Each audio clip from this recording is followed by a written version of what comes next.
तिरमिजी शरीफ में भी यही हदीस मौजूद है। इसमें यहाँ जिक्र किया गया है कि इसके बयान करने का हज़रत अबू हुरैरा रज़ियल्लाहु अन्हु से ने इरादा फरमाया तो हशर के मैदान में इस मंज़र के ख़याल से बेहोश हो गए। होश आने पर फिर बयान करने लगे तो दोबारा बेहोश हो गए। फिर होश आने पर तीसरी बार बयान करने का इरादा फरमाया तो तीसरी बार भी बेहोश हो गए और इसके बाद होश आने पर हदीस बयान फरमाई।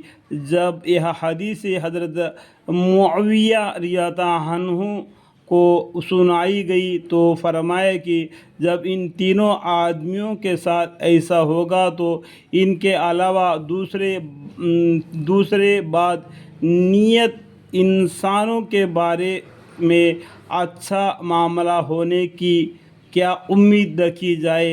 इसके बाद हज़रत अमीर मुआवी रज़ियल्लाहु अन्हु इतना रोए कि देखने वालों ने यह समझ लिया कि आज उनकी जान निकल कर रहेगी। अल्लाहुम्मा अग़फ़िर ली। इस तरीके से वो बुज़ुर्गान दीन के बारे में इतना डरते थे। अदर अबू सईद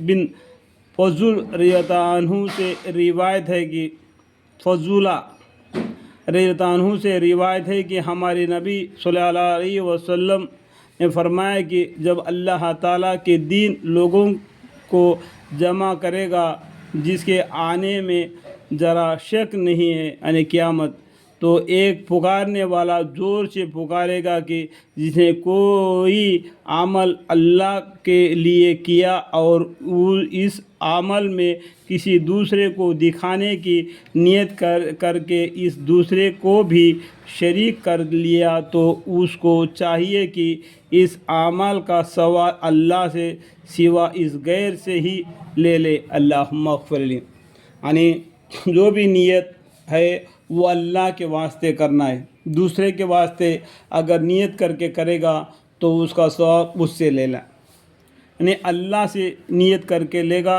तो अल्लाह से उसका सवाब की उम्मीद होगी। और दूसरे के तरफ से अगर वो नियत करेगा, वो अमल करेगा, वो दूसरे से उसका ले ले।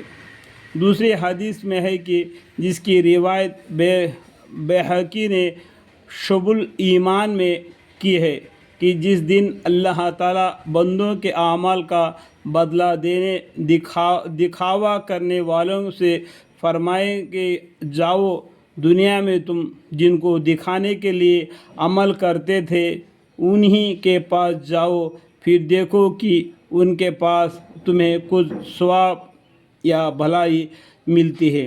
यानी दिखाओ कि आमाल करना बड़ा नुकसान है।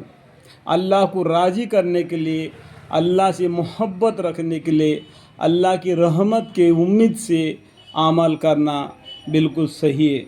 अल्लाह ताला हमारे गुनाहों को ख़ताओं को माफ़ फरमाए। ऐसे गलती हम में अगर आई हो तो हमें माफ़ फरमाए, ऐसा गलती ना आने दे। शैतान मर्दू से हमारी हिफाजत फरमाए। आमीन।